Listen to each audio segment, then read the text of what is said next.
friends, and welcome. Thank you so much for tuning in to the very first episode of Once Upon a Gene TV. I'm your host, Effie Parks, but I'm not your only host. Joining me in this creative and exciting adventure are two dudes you know well, Bo Bigelow and Daniel DeFabio. I'm so excited to have them as co-hosts and co-creators for this program, both professionally and personally. Professionally, because they're both dedicated and skilled at their crafts, and personally, because they're giant dorks, just like my husband and my little boy Ford. So I have a soft spot for that kind of thing, and I feel right at home with them. Along with this new addition to the Disorder channel, don't forget to check out the Stronger Everyday podcast hosted by Bo himself. He's also turned it into a video podcast that you can catch streaming here right on the channel. Also, Daniel DeFabio is the host of Splice Site, where he interviews the filmmakers behind all of the films on this channel. So tune into that for some behind the scenes information and insight, and maybe even some inspiration on starting your own rare disease film. This show is going to be fun and hopefully informative, a place for you to just be able to hang out with us, laugh with us, and be able to have some active takeaways for your own life.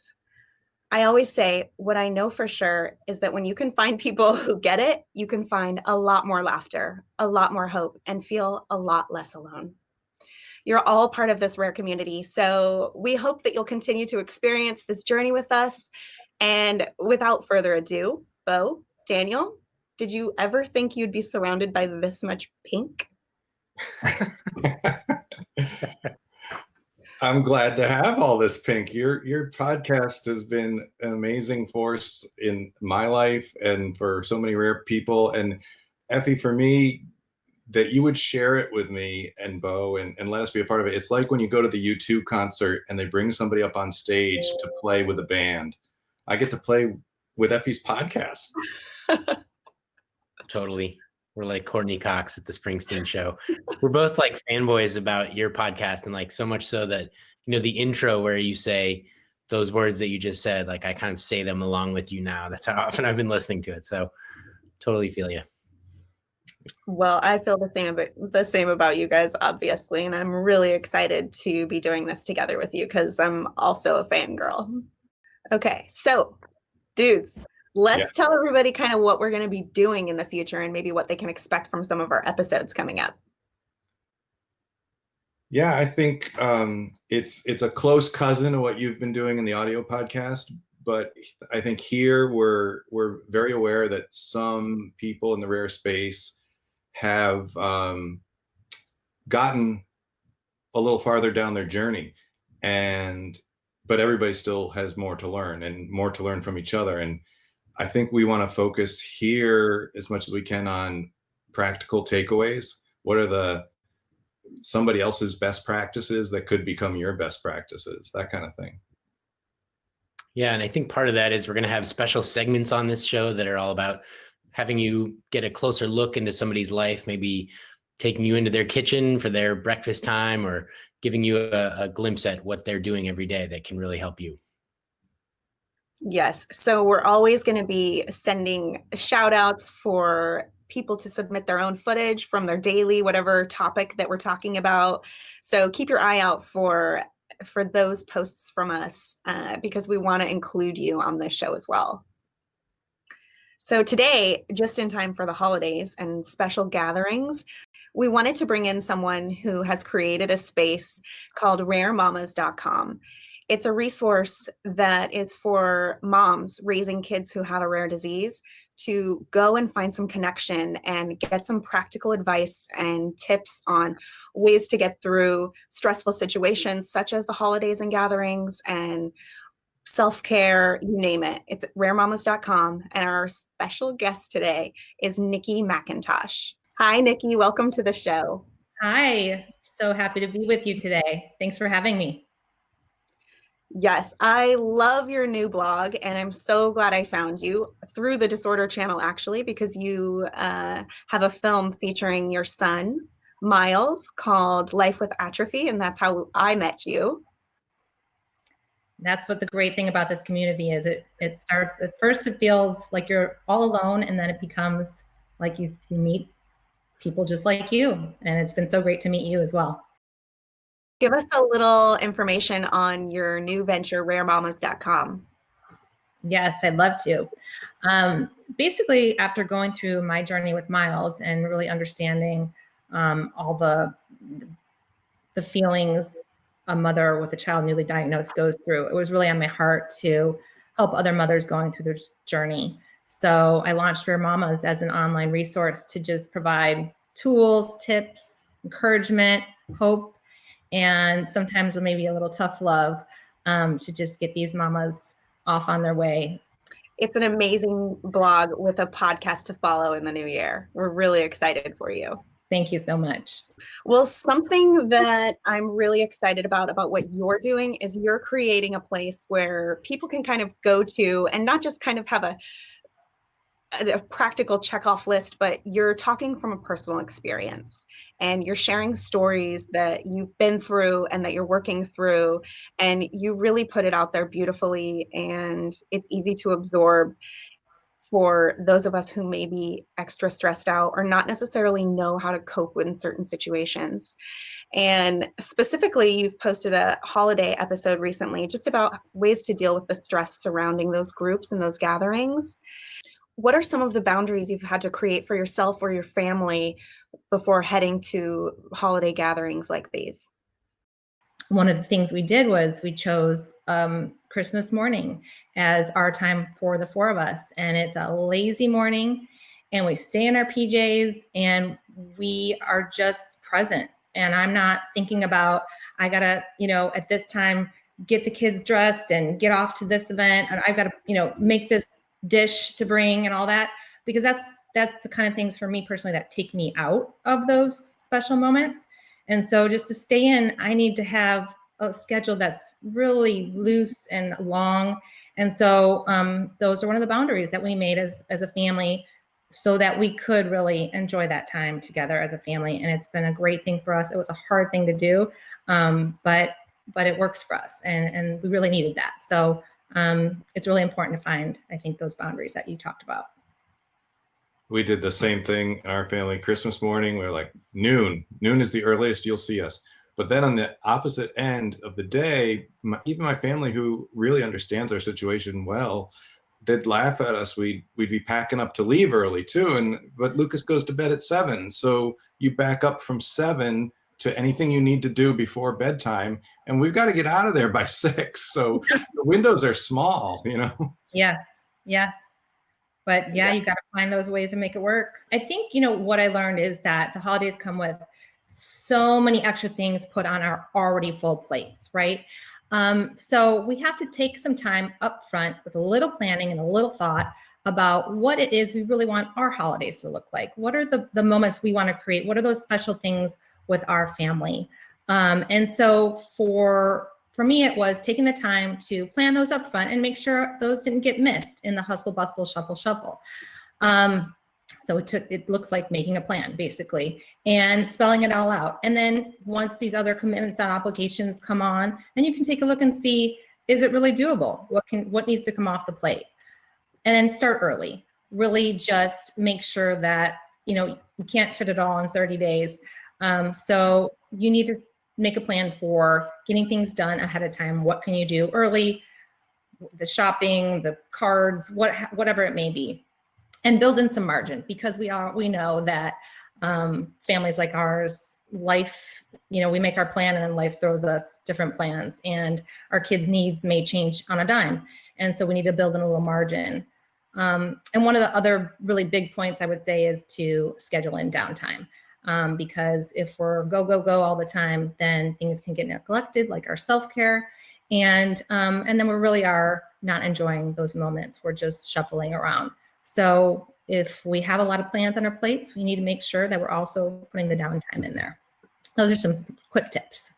Yeah, I love that, Nikki, that the point you just made, and it's also in the blog post, where it's such a simple thing, but if you don't think of it, you need somebody like you to remind you to think of it, to put your own calendar items down on the calendar first, and then fill in the rest of the calendar.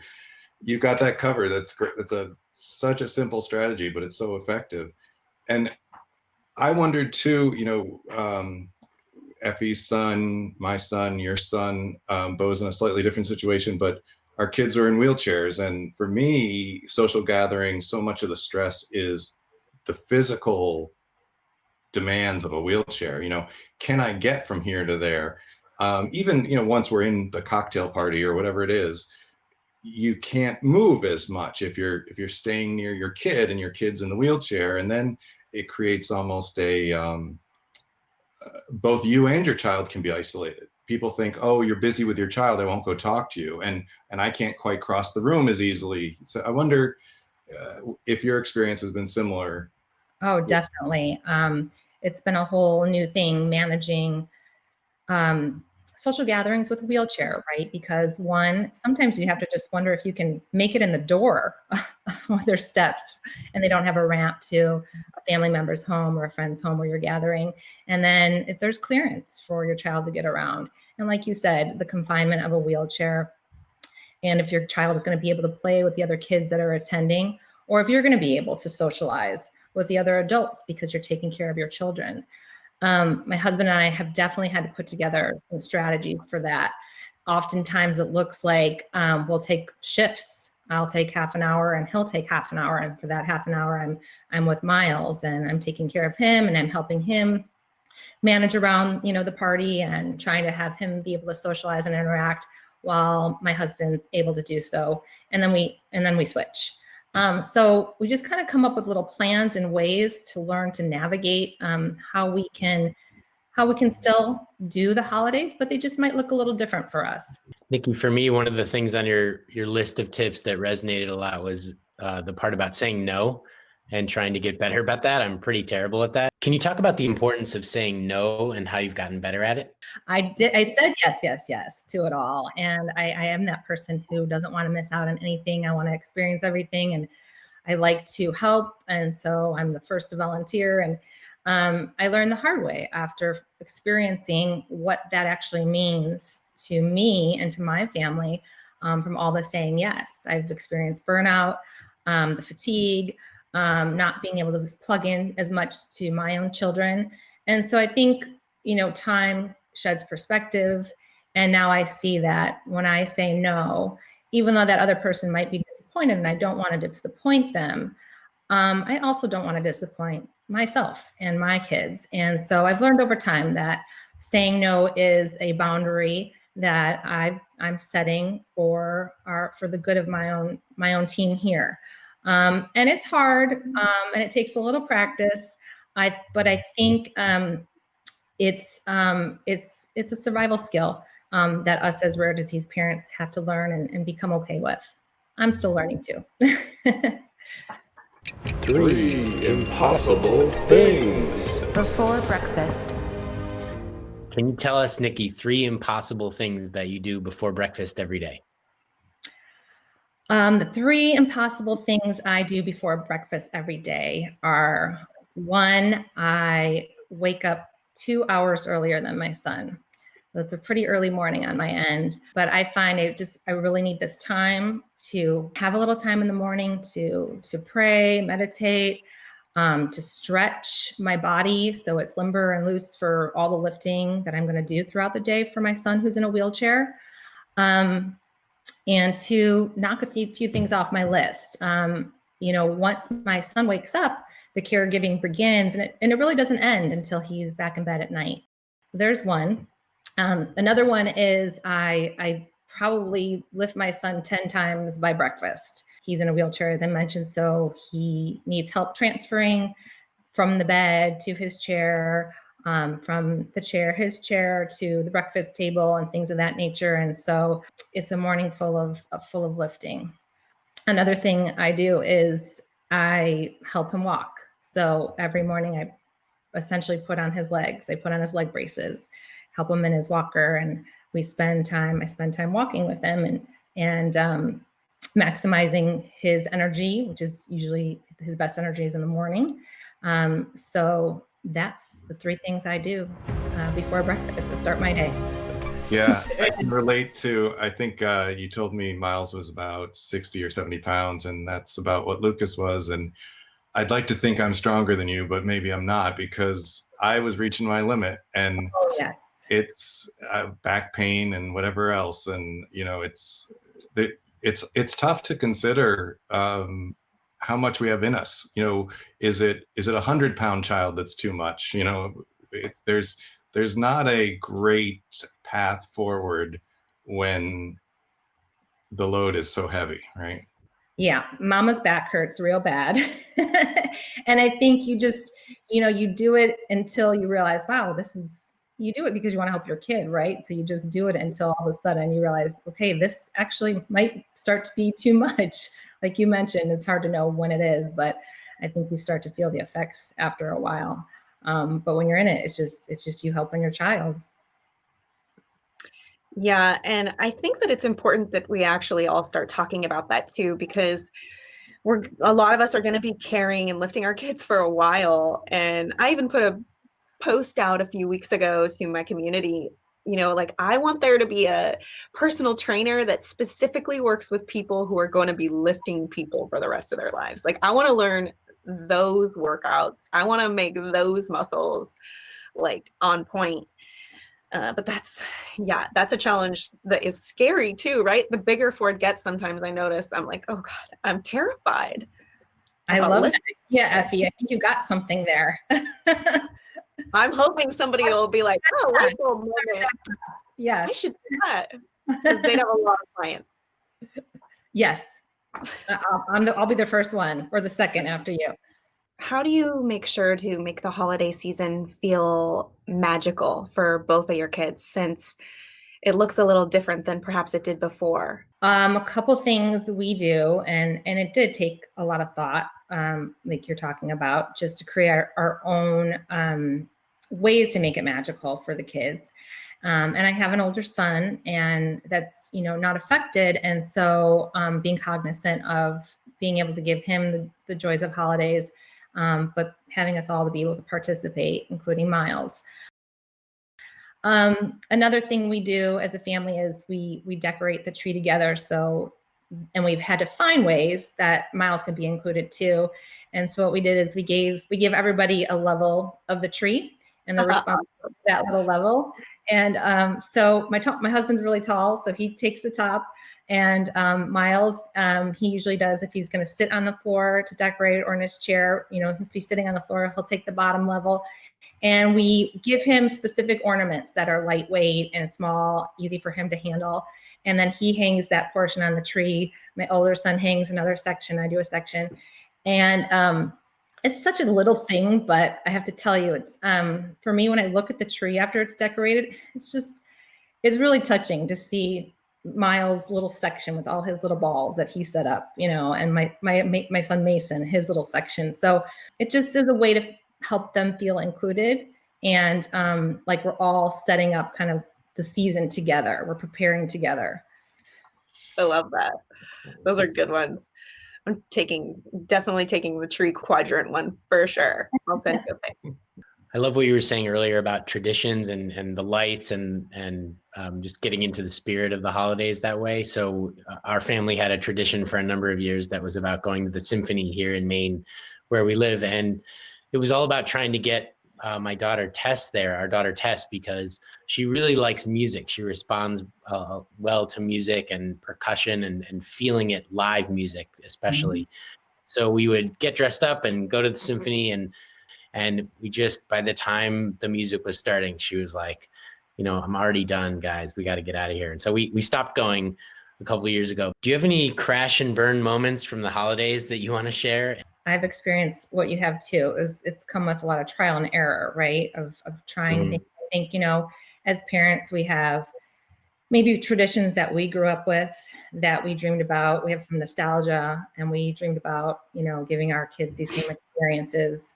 Or we just have this set of expectations, or ways other people are doing it, and after trying them and realizing that that really doesn't work for us, or it doesn't bring out the joy in the way that we hoped and thought it would.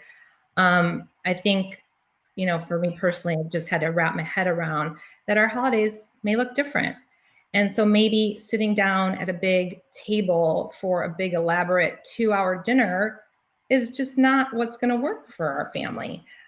Certainly my son can't do something like that. And me as a parent who has to take care of him, it's not really possible for me either. So, now we do holidays, one of them in PJs. And that's, we said, everybody's comfortable, everybody's happy. No kid wants to get dressed up anyways. We're comfortable and we're happy. And that's what it looks like. And that looks a lot different than maybe what my holiday did growing up. And maybe it looks a lot different than what other people expect us to do, but it's what works. And it's what allows us to feel the joy of the season and really be in the moment.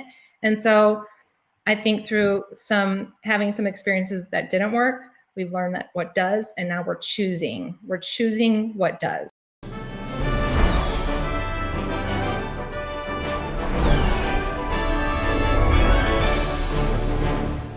Nikki, it sounds like Miles has a pretty amazing brother and a superhero sibling, you might say. So I wonder if you can tell us about him. Mason just has a huge heart. We don't ask him to be there for Miles, to care for Miles, but he just does. An example recently is Miles was swimming in the pool, and he usually always has some kind of flotation device on him. And recently he's gotten tall enough where he can touch the bottom of the pool, and he's weightless, which is a great feeling for him because he can actually kind of walk around in the water, which he's not able to typically do. And so he's wanting to float around without flotation device, which as parents is, giving us a heart attack, but he's obviously asserting his independence. And so my husband and I are watching him like a hawk, but then there's Mason, and he is literally underwater with his goggles, watching Miles' every move and scooping him up every second, to the point where Miles is like, I've got this. You don't need to save me. But that's Mason. He's just there to save them every time. I love that. That's awesome. So many of these Christmas, Hanukkah, Kwanzaa, the festivals that happen in the winter, I think it's no coincidence, we're experiencing dark days, literally less daylight, dark days, and we, whatever culture we're in, we create this season of hope, this season, a festival of lights. And so, obviously going out to see the holiday lights is fun, but it's also a metaphor. And it's, for me, I found my very first rare disease Christmas, if you want to call it that. Lucas was born on the 21st, which was the darkest night and the longest night. And we, the next day, realized we were going to need the Ronald McDonald House near the hospital. And that was the first experience for us of, in the season of giving, being the ones that needed charity. We needed to be willing to receive that kind of help. And I'm really surprised. If you had asked me before, I would have thought, spending Christmas in the Ronald McDonald House, what could be worse? But it actually, hard to believe, was amazing. It was so much generosity around us. So much just warmth and real spirit of the season, that I couldn't have expected and never would have guessed at. And so anyway, that may be a long way of getting at, I think many of us have had to come to a different understanding of being receptive to other people's giving, because we are suddenly in a different set of needs. So Nikki, I wondered what you encountered along those lines. Yeah, I can relate to that so much. It was, for us, we were asking for our friends and family to really rally around our cause. We threw kind of all our energy and our efforts into raising funds for treatment, and the organization, the Foundation for Miles' Disease, was doing such a great job championing the treatment, the research. So we really channeled our efforts there, and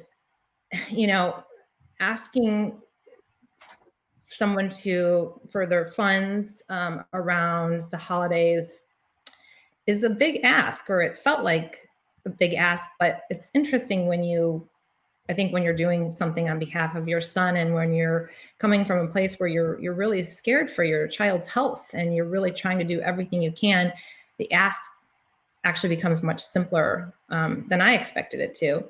And what I found is that our friends and family were actually happy to give in this way.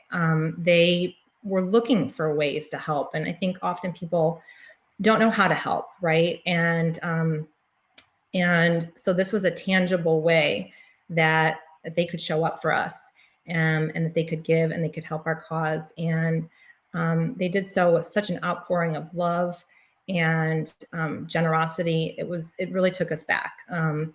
It was unexpected, and it was a beautiful part of seeing our community surround us at a time of our greatest need.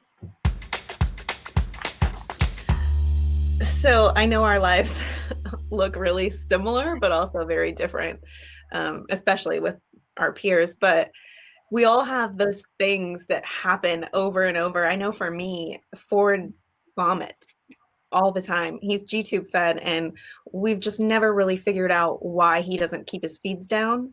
And even just a couple of weeks ago, we're heading into some family photos, and he was a little upset. But then as soon as we got out of the car to meet the photographer, the puke happened. And all of the work that goes into getting the kids not only out of the house, but out of the house in picture mode, Casey and I couldn't help but just laugh, right? And like, who caught it? Who caught the most of it? Like, we gauge his facial expressions to like race to it with a towel to see like who can clean it up and maybe not get it anywhere. And I was just wondering, what are some of the things, or one thing that you just have to laugh in the face of that happens to you on the daily or often?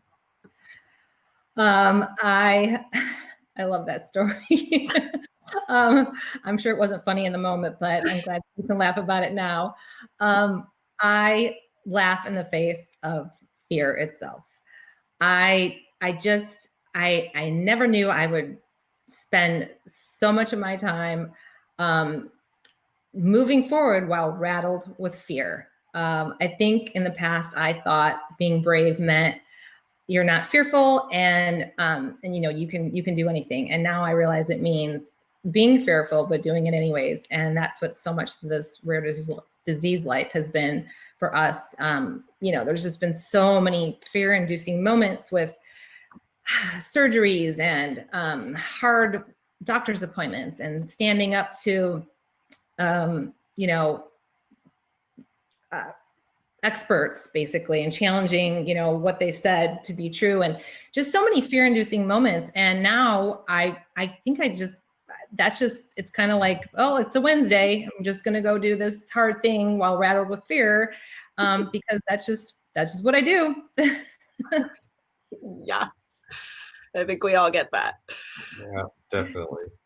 And Effie, if it makes you feel any better, we had one of those picture vomit moments too, but it wasn't from my son Miles. It was from my older son. Oh. And we still laugh about that photo, that family photo, while he's wearing the puke shirt. So do we. It's the photo that's on my website, and Ford's frowning for like the very first time in a photo, and that's why his arm is sprained and he just puked and he had to change his clothes. And I think it's such a funny picture. Those are the moments where you're just like, okay, it is what it is. It is. Well, if puke has become our topic, and we've gone from the child with the disease puking to the sibling puking, now I can give you the parent puking. Uh-oh. If you read the blog post I put up every New Year's season, which I call the least wonderful time of the year, I was at Disney World, got some kind of stomach bug with Lucas, and vomited all over him. And spectators in the line at Disney World are going, "He threw up on the baby." Okay. There's more to it, but that's the short version. I love it. We've all been there. It's a great story. It's worth reading the whole thing, definitely. Nikki, speaking of laughter, can you spin the wheel, please? Yes, I'd love to.